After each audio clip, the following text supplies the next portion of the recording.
नमस्कारः सर्वेभ्यः उपस्थितेभ्यः सभी उपस्थित जनों का नमस्कार। स्वागत है आपके सीरीज में नवीन वीडियो में। इस वीडियो में हम लोग देखेंगे एस्केप सीक्वेंस। गए वीडियोस में हम लोग ने देखा फॉर्मेटेड आउटपुट, अनफॉर्मेटेड आउटपुट। हम लोग ने वो चीज देखी formatted and unformatted input output. इस वीडियो में हम लोग देखेंगे एस्केप सीक्वेंस, जो कि फॉर्मेटेड अनफॉर्मेटेड दोनों में लगता है। इसमें कोई प्रिंटफ की मोनोपोली नहीं है, ठीक है। ओके, यहाँ पे आपका एस्केप सीक्वेंस, जिसको नॉन प्रिंटिंग कैरेक्टर भी बोलते हैं, वो आपका कुछ एक स्पेसिफिक चीज प्रिंट नहीं करता, बल्कि ऐसी चीजों को ऐड करता है जो यूजुअली आपके कैरेक्टर सेट में नहीं होती। माने आपके कीबोर्ड में जितने कैरेक्टर्स है उसमें कुछ ऐसी चीजें नहीं होती जो कि आपको यूज करने में लगती। जैसे कि फॉर एग्जांपल कि आपको समझो नेक्स्ट लाइन पे जाना है, आपको एक ही प्रिंटफ का आपका स्ट्रिंग है, उसमें आपको नेक्स्ट लाइन पे जाना है, तो उधर आप एंटर प्रिंट करोगे तो वो गलत हो जाएगा। इसका मतलब क्या है मैं बताता हूँ आपको, कंफ्यूज ना करते हुए। यहाँ पे मैं लेट्स से कुछ प्रिंट करना चाह रहा हूँ, ठीक है, और यहाँ पे प्रिंट करता हूँ हेलो, और मेरे को नेक्स्ट लाइन पे प्रिंट करना है हाउ आर यू। यहाँ पे आपको वेरी वेल यहीं पे समझ आ रहा है कि कुछ गड़बड़ हो गया बहुत। ओके, तो यहाँ पे पहले से उसने बहुत सारे एरर दे दिए कि आप इस तरीके से नेक्स्ट लाइन पे नहीं जा सकते भैया, ये गलत हो रहा है, वो दो अलग चीज बन रही है। तो इसके लिए हम लोग क्या करना पड़ेगा, यहाँ पे हम लोग को नेक्स्ट लाइन पे जाना है अभी, लेकिन हम लोग को सिर्फ एंटर है हम लोग की कीबोर्ड में, उसके अतिरिक्त और कुछ नहीं है जिससे हम लोग नेक्स्ट लाइन पे जाए। तो ऐसे समय पे आपको कुछ एक ऐसे कैरेक्टर को प्रिंट करना है जो आपके कीबोर्ड में नहीं है, लेकिन उसका इंपैक्ट आपको चाहिए। जैसे कि नेक्स्ट लाइन पे डालना है इसको अगर मैं रन करूँ तो सेम लाइन पे आ रहा है। तो ऐसी जगह पे आपका आता है नॉन प्रिंटिंग कैरेक्टर्स, जिसको आप बोलेंगे एस्केप सीक्वेंस, ठीक है। तो ये मेरा कहने का मतलब था। यहाँ पे स्लैश एन डालेंगे तो अब ये नेक्स्ट लाइन पे जाएगा, और ये आपका स्लैश एन डायरेक्टली प्रिंट नहीं होगा, तो ये नॉन प्रिंटिंग है, लेकिन ये क्या करेगा आपके सीक्वेंस को चेंज कर देगा और आपके आउटपुट पे वो चेंजेस ला जाएगा जो आपके कीबोर्ड पे नहीं है। तो ये है आपका एस्केप सीक्वेंस, ठीक है। ऐसे बहुत सारे तरह के एस्केप सीक्वेंस है, जैसे कि अलार्म का है /a। तो अगर आप यहाँ पे इसको मैं हटाता हूँ, इसको रहने दो कि हटा दो। अब अगर इसको मैं /a करूँ तो यहाँ पे इसको रन करूंगा तो मेरे स्क्रीन में ना एक देखो 3 करके आवाज आया, लेकिन आपको शायद आया कि नहीं, आपको भी आना चाहिए। होल्ड करो, आपका इसमें एक नोटिफिकेशन वाला टोन जैसा कुछ आता है, ठीक है, टिडिंग वार्निंग वाला, ठीक है। तो ये अलार्म का होता है, ठीक है, ये एक है। इसके अतिरिक्त फिर यहाँ पे है बैक स्पेस। बैक स्पेस क्या होता है देखो, यहाँ पे यूज करके देखते हैं। देखते हो ABCDEFGH ऐसा लिख दिया मैंने, इसको रन किया, ठीक है, कोई इशू नहीं है, सब सॉर्टेड है। एक स्पेस डाला, ठीक है, और यहाँ पे मैंने लिखा /P/P/P/P/P ऐसे करके लिखा। तो यहाँ पे क्या हुआ, यहाँ पे कुछ हुआ नहीं हुआ। लेकिन अब इसके आगे में तो ABCDEH है ना, मैं GH लिख देता हूँ, GHIJK ऐसा मैं लिखता हूँ। अब क्या होता है देखो, बम बम बम, क्या हुआ ये देखो, कुछ अजीब सी हो गई ना चीज। यहाँ पे हम लोग ने ABCDEFGH लिखा था पहले, वो उसमें फिर हम लोग ने एक स्पेस मारा। स्पेस मारने के बाद क्या किया, 1 2 3 4 5 बार बैक स्पेस मारा, माने 5 कैरेक्टर्स पीछे गया। अब यहाँ पे एक स्पेस भी है ना, तो 1 2 3 4 5, तो करीब E तक हम लोग ने बैक स्पेस मार दिया। फिर उसके बाद एक स्पेस दिया फिर उसके बाद एक स्पेस दिया, उसके बाद ये सारी चीजें लिखी। तो यहाँ पे आपका E तक का जितना पार्ट था वो गायब हो गया। इसको और सरलता से बताओ तो कुछ इस तरीके से, कितनी चीजें हैं, H तक है हम लोग का, इसको प्रिंट किया कोई नहीं। अब मैंने 2 बैक स्पेस मार दिए, 2 बैक स्पेस मार दिए, इसका मतलब क्या है कि ये 2 कैरेक्टर्स पीछे चला गया, ठीक है। अब अगर मैं इसको डायरेक्टली प्रिंट कर दूं कोई प्रॉब्लम नहीं होगा, लेकिन क्योंकि अभी हम लोग ने बैक स्पेस मारा तो आपका कर्सर जो है वो यहाँ पे पहुंच गया। अब इसके आगे आप जो कुछ भी लिखोगे ना, लेट्स से लिखते हो आप QW, तो ये QW किसके जगह पे आएगा, GH के, क्योंकि आपका बैक स्पेस के थ्रू वो पीछे चला गया आपका कर्सर 2, ठीक है। तो कुछ इस तरीके से काम हो रहा है। अब इसको रन करता हूँ, QW, ठीक है। कुछ ऐसा ही समझो, जैसे कि बैक स्पेस का मतलब ये है, लेट्स GH तक लिखा बैक स्पेस, ओके। तो यहाँ पे क्या होगा, वो 2 स्टेप पीछे चला जाएगा ऐसे, ठीक है।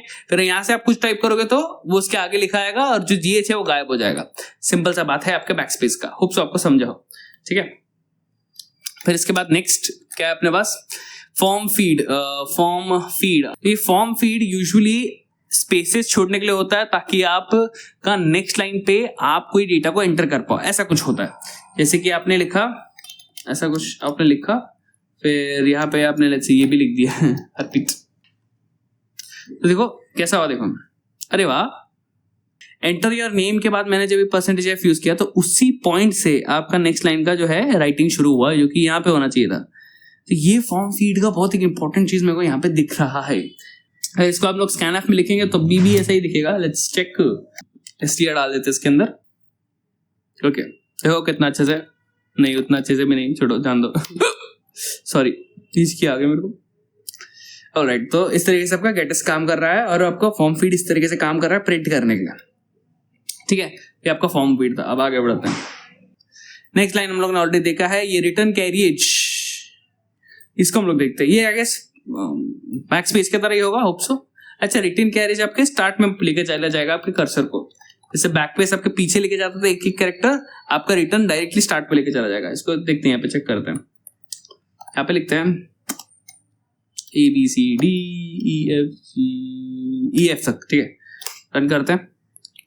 यहाँ पे ABCDEF आ गया। अब यहाँ पे इसके आगे मैं कुछ टाइप करूँ, मैं इसके आगे कुछ टाइप करूँ जैसे माइनस माइनस माइनस, तो ये माइनस माइनस माइनस आगे जा रहा है। ठीक है, कोई प्रॉब्लम नहीं है, सॉर्टेड है।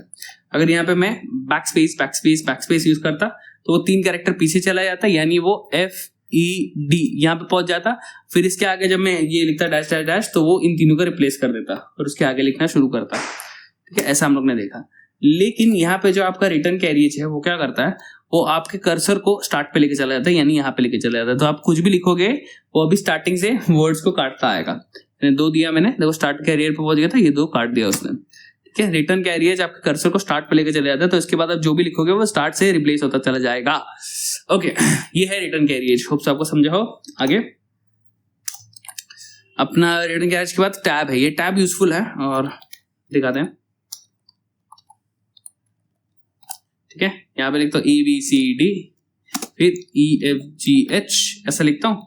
ठीक है, अब इसके बीच में क्या है, एक छोटा सा स्पेस है। ठीक है, छोटा सा स्पेस है, तो एक छोटा सा स्पेस है, लेकिन मेरे को यहाँ पे एक छोटे स्पेस से ज्यादा स्पेस चाहिए। तो अब क्या करेंगे, /t लिखेंगे। जैसे /t लिखा, अब देखो क्या होता है, यहाँ पे बीच में इतनी जगह दी, तो 1 2 3 4, तो 4 स्पेसेस का अंतर आ गया। तो 4 स्पेसेस का अंतर आ गया, इसका मतलब समझ रहे हो, ये है एक टैब माने 4 स्पेसेस का अंतर। यहाँ पे /t लिखा तो 4 स्पेसेस का अंतर आ गया। बहुत बढ़िया, सही है।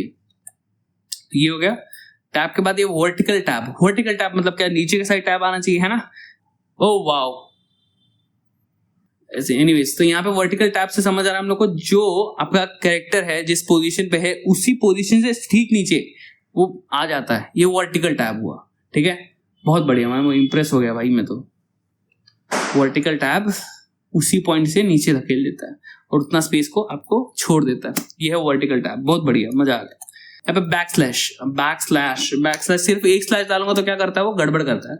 वो सोचता है कि इसके आगे अभी आप कुछ डालने वाले हैं, एस्केप सीक्वेंस। तो ये चीज हम लोग को नहीं करनी है, हम लोग को एक्चुअल में बैकवर्ड स्लैश प्रिंट करना है। तो 2 बार दे देंगे बैकवर्ड स्लैश, तो बैकवर्ड स्लैश प्रिंट हो जाएगा। यहाँ पे बैकवर्ड स्लैश प्रिंट हो गया। ठीक है, तो 2 बार दोगे तो बैकवर्ड स्लैश में पहले उसको लगता है कि कोई एस्केप सीक्वेंस दे रहे हो, वापस से दे रहे हो, तो बोल रहे हो, उसको लगता है कि अच्छा आप एस्केप सीक्वेंस नहीं, आप बैक स्लैश ही प्रिंट करना चाहते हो। फिर आप वो जो है बैक स्लैश को प्रिंट कर देता है। ओके, तो ये वाला पॉइंट था। होप सबको समझाओ। आगे ऐसे तो सिंगल कोट आप ऐसे भी लिख सकते हो, कोई इशू नहीं है। जितना भी बार लिखोगे उतनी बार चलेगा। अरे एक लाइन पे होना चाहिए, ऐसा नहीं। जितनी बार सिंगल कोट लिखोगे उतनी बार आ जाएगा, कोई प्रॉब्लम नहीं है। लेकिन लेट्स से आप कोई कैरेक्टर लिख रहे हो तब सिंगल कोट्स नहीं लिख सकते, है ना।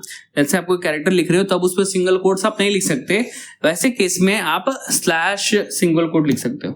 ठीक है, स्लैश सिंगल कोट लिखोगे ना, बैकवर्ड स्लैश सिंगल कोट, तो भी कोई प्रॉब्लम नहीं होगा, उसको सिंगल कोट ही समझेगा। ठीक है, यहाँ पे अगर कैरेक्टर लिखो मैं, और इस कैरेक्टर के अंदर मेरे को क्या प्रिंट करना पड़ा, इस कैरेक्टर के अंदर मेरे को स्लैश प्रिंट करना है, तो नहीं, इस कैरेक्टर के अंदर मेरे को सिंगल इनवर्टेड कॉमा प्रिंट करना है। यहाँ पे कंफ्यूज हो जाएगा, क्योंकि सिंगल इनवर्टेड कॉमा से आपका कैरेक्टर शुरू होता है और सिंगल इनवर्टेड कॉमा से कैरेक्टर एंड होता है। तो यहीं पे आपका कैरेक्टर एंड हो गया, तो ये काय के लिए, और यहाँ पे कंफ्यूज होगा। अब यहाँ पे आप %c करके इसको प्रिंट करना चाहो या फिर पुट ch करना चाहो, इसमें अगर ch लिखूं तो ये सिर्फ पुट आउटपुट देगा आपके ch कैरेक्टर को, वैल्यू को। इसको रन करोगे तो यहाँ पे देखो एरर आ जाता है। यहाँ पे आपको बीच में ये प्रिंट करना था लेकिन नहीं हो पा रहा है। ठीक है, माने क्या, वो कंफ्यूज हो रहा है कि सिंगल इनवर्टेड कॉमा से तो आप कैरेक्टर लिखते हो और आप कैरेक्टर प्रिंट करना है तो कंफ्यूज हो रहा है। उसको लग रहा है कि आपने यहाँ पे कैरेक्टर स्टार्ट किया, यहाँ पे एंड कर दिया। तो इसको यहाँ पे प्रिंट करने के लिए आप यहाँ पे स्लैश यूज करेंगे, जिससे क्या होगा, ये स्लैश सिंगल इनवर्टेड कॉमा को वो as a single inverted comma समझेगा, फिर आपका वो जो वैल्यू है वो प्रिंट कर पाएगा और यहाँ पे आपका सिंगल इनवर्टेड कॉमा आएगा। होप से मैंने आपको समझ दिया हो। आगे बढ़ते हैं। इसके बाद क्या आ गया, डबल इन्वर्टेड कॉमास, हाँ ये भी यूजफुल है काफी, बराबर है, ठीक है ऐसे। तो यहाँ पे हमको डबल इन्वर्टेड कॉमा को प्रिंट करना है, ठीक है, डबल इन्वर्टेड कॉमा को प्रिंट करना है। यहाँ पे देखोगे वैसे ही गड़बड़ हो जाएगा, डबल इन्वर्टेड कॉमा को प्रिंट करने जाओगे तो क्या होगा, यहाँ पे ऑलरेडी डबल इन्वर्टेड कॉमा चालू है, यहाँ पे एंड करते हो तो ऐसा लगता है आपका स्ट्रिंग एंड हो गया, फिर यहाँ पे ये गड़बड़ कर देता है, तो इसके कारण फिर ये एरर देता है आपको, ठीक है। तो यहाँ पे लेकिन आपको प्रिंट करना तो क्या करोगे आप स्लैश दे दोगे, स्लैश डबल इन्वर्टेड कॉमा से क्या होगा, वो समझेगा कि अच्छा ये आप डबल इन्वर्टेड कॉमा प्रिंट करना चाहते हो, आप स्ट्रिंग को एंड नहीं करना चाहते, तो फिर वो उसको उधर जगह पे प्रिंट कर देगा और आपका डबल इन्वर्टेड कॉमा प्रिंट हो जाएगा, ठीक है, धन्यवाद। फिर इसके बाद क्या है, इसके बाद है क्वेश्चन मार्क। क्वेश्चन मार्क में वैसे भी कुछ इश्यू नहीं आता है, जब पे अगर क्वेश्चन मार्क प्रिंट कर दो तो वैसे ही प्रिंट हो जाएगा, बट कुछ कुछ कारण होंगे, कुछ कुछ जगह पे ऐसा होगा कि क्वेश्चन मार्क आप डायरेक्टली प्रिंट नहीं कर सकते, इसलिए स्लैश क्वेश्चन मार्क दिया है, कोई प्रॉब्लम नहीं, स्लैश क्वेश्चन मार्क दो, डायरेक्टली क्वेश्चन मार्क दो, कुछ फर्क नहीं पड़ेगा, ठीक है। इसके बाद है NNN माने तो एक ऑक्टल नंबर, और XHH यानी एक हेक्साडेसिमल नंबर। ये क्या चीज है, इसको देखते हैं, इसको लिखता हूं मैं यहाँ पे NNN का मतलब ये नहीं कि आप NNN लिख दो, नहीं, यहाँ पे कोई आप एक ऑक्टल नंबर लिखोगे और उसके कैरेक्टर को वो प्रिंट करेगा। इसका मतलब क्या है, इसका मतलब हम लोग यहाँ पे जानते हैं, ठीक है। यहाँ पे वो एसकाई कोड का टेबल खोल लेते हैं, ओके। यहाँ पे लेट्स से आपका कैपिटल A कैरेक्टर है, इसको अगर डेसिमल में देखोगे तो 65, माने हम लोग के नॉर्मल इंटीजर में 65 है, हेक्साडेसिमल में देखोगे क्या है 41, लेकिन इसको ऑक्टल में देखोगे क्या है 101। सो यहाँ पे हम लोग को 101 का A कैरेक्टर प्रिंट करना है। इसका मतलब क्या है, यहाँ पे आपने स्लैश देके 101 लिखा, तो यहाँ पे ये ऑक्टल नंबर है, राइट, ये ऑक्टल नंबर है, राइट, ऑक्टल नंबर हम लोग ने यहाँ पे देखा, ये है एक ऑक्टल नंबर। इस ऑक्टल नंबर का कैरेक्टर क्या है A, तो ये A को प्रिंट कर देगा, ठीक है। ये ऑक्टल नंबर है, इसके सब्सिक्वेंट जो कैरेक्टर है उस कैरेक्टर को प्रिंट करेगा, और यहाँ पे आता है आपका A, इस तरीके से लिख देते हैं, ठीक है। एसकाई के रिलेटेड है, ठीक है। ये एसकाई रिलेटेड जो भी चीजें हैं ये हम लोग ने प्रीवियस वीडियो में डिस्कस की है, तो इसको डिस्कस करेंगे नहीं। तो ये जो आपका ऑक्टल डिजिट है, ऑक्टल नंबर है 101, इसका सब्सिक्वेंट कैरेक्टर प्रिंट करने के लिए आप इस तरीके से कर सकते हैं, स्लैश देके वो ऑक्टल नंबर उसका कैरेक्टर फिर प्रिंट हो जाएगा। फिर इसी तरीके से आगे क्या है आपका हेक्साडेसिमल भी आप यूज कर सकते हो, जैसे कि अब इसी का हेक्साडेसिमल यूज करना है। हेक्साडेसिमल क्या है इसका 41, तो यहाँ पे अगर आप 41 ले लो, लेकिन आपको इसमें क्या डालना पड़ेगा, इसमें कुछ अंतर है, इसमें आपको लिखना पड़ेगा x फिर आप HH लिखो, या फिर ये तो ऑक्टल ही बन जाएगा ना। यहाँ पे अगर आप 41 लोगे तो इसको तो ऑक्टल मान लेगा, ठीक है। अगर आप डायरेक्टली लिखते हो तो उसको ऑक्टल मानता है, अगर आपको इसको हेक्साडेसिमल बनाना तो x लिखना पड़ता है। x लिखोगे small x, I guess small x लिखोगे तो अब इसको ये हेक्साडेसिमल नंबर समझेगा, और 41 का हेक्साडेसिमल इक्विवेलेंट क्या है कैरेक्टर के लिए A, तो अब यहाँ पे ये फिर से A कैरेक्टर प्रिंट करेगा, ठीक है, इस तरीके से। बहुत बढ़िया, बहुत बढ़िया, ठीक है। अब ये लेट्स से हम लोग को Z प्रिंट करना है, तो यहाँ पे क्या 7A है हेक्साडेसिमल का, तो यहाँ पे क्या लिखना पड़ेगा मेरे को 7A, यहाँ पे क्या लिखना पड़ेगा मेरे को 7A, और यहाँ पे आता है अपना Z, ठीक है, समझ गए। सिमिलरली ऑक्टल के थ्रू लेट्स से मेरे को P प्रिंट करना है ऑक्टल के थ्रू, तो ऑक्टल का P का क्या है 120, तो यहाँ पे 120 लिखना पड़ेगा, लेकिन डायरेक्टली 120 लिखना पड़ेगा, ओके।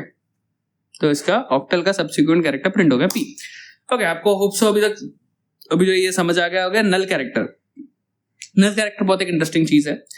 अब नल कैरेक्टर आपका लेट्स से ये आपने स्ट्रिंग लिखा ना, इस स्ट्रिंग के लास्ट में एक अनसीन कैरेक्टर है, हिडन कैरेक्टर, क्या जो भी बोलो, एक कैरेक्टर है जिसको बोलते हैं आप नल कैरेक्टर। कोई भी आपका स्ट्रिंग होता है, उसको अगर आपको सक्सेसफुली एंड करना है तो उसके लिए लास्ट में लगता है नल कैरेक्टर। नल कैरेक्टर के बिना आपका कोई भी स्ट्रिंग एंड नहीं होता। अगर आपका कोई भी स्ट्रिंग एंड नहीं होता तो आगे जाके बहुत सारी प्रॉब्लम्स को क्रिएट करता है। यहाँ पे यू तो आप डाल सकते हो नल कैरेक्टर, कुछ फर्क नहीं पड़ेगा, ये ऐसे ही काम करेगा जैसे नॉर्मली काम कर रहा है। बट अगर आप ये नहीं डालते तब आगे जाके आपको प्रॉब्लम्स आ सकती है, लेकिन आप यूजुअली मत डालो, वो आपका कंपाइलर कर देता है। कुछ केसेस में ना ये बहुत यूजफुल हो जाता है, वो केसेस आपके स्ट्रिंग में जब जाएंगे तब बताऊंगा मैं आपको। यहाँ पे बेसिकली बता देता हूँ क्या है। लेट्स से आप स्ट्रिंग बनाते हो, इसमें 4 कैरेक्टर लेते हो, इसमें 4 कैरेक्टर लेते हो ना, तो यूजुअली आप ऐसे लिख सकते हो ना ABC। अगर आप ABC इस तरीके से लिखते हो कोई प्रॉब्लम नहीं है, लेकिन आप ABCD लिख देते हो तो आपका ना लास्ट 4 का 4 फिल हो जाता है, और लास्ट में जो नल कैरेक्टर डाला था वो नहीं जाता है, तब यहाँ पे एक प्रॉब्लम क्रिएट होने का चांसेस आ जाती है, ठीक है, इस तरीके से। तो यहाँ पे यूजुअली ना लास्ट का आपका नल कैरेक्टर होता है, तो लास्ट का अगर आप खाली छोड़ दोगे ना तो भी चलेगा, नल कैरेक्टर वो अपने आप डाल देगा। नल कैरेक्टर आपके स्ट्रिंग एंड होता है, नल कैरेक्टर यूज होता है आपके स्ट्रिंग को एंड करने का, और नल कैरेक्टर का ना ही कुछ प्रिंट होता है, ना ही कुछ होता है, ना कुछ होता है। इसके एग्जाम्पल अभी यहाँ पे बताता हूँ आपको मैं, जैसे कि मैं यहाँ पे लिख रहा हूँ JKL, बस हो गया इतना ही चाहिए। अब यहाँ पे मैं इसमें ना स्लैश बीच में इसको डायरेक्टली प्रिंट करके दिखाता हूँ पहले आपको, उसको प्रिंट किया मैंने और आउटपुट क्या आया, ये एज इट इज आ गया। अब यहाँ पे मैं स्लैश ओ डाल देता हूँ, मैंने -0 डाल देता हूँ, ये नल कैरेक्टर आ गया बीच में। जैसे ही मैंने नल कैरेक्टर डाला, आप ध्यान दो कि जिधर नल कैरेक्टर डाला उधर आपका स्ट्रिंग एंड हो गया और उसके बाद का सब नल्ला हो गया उसके बाद फिर कुछ भी ऐड नहीं हो रहा है, ठीक है।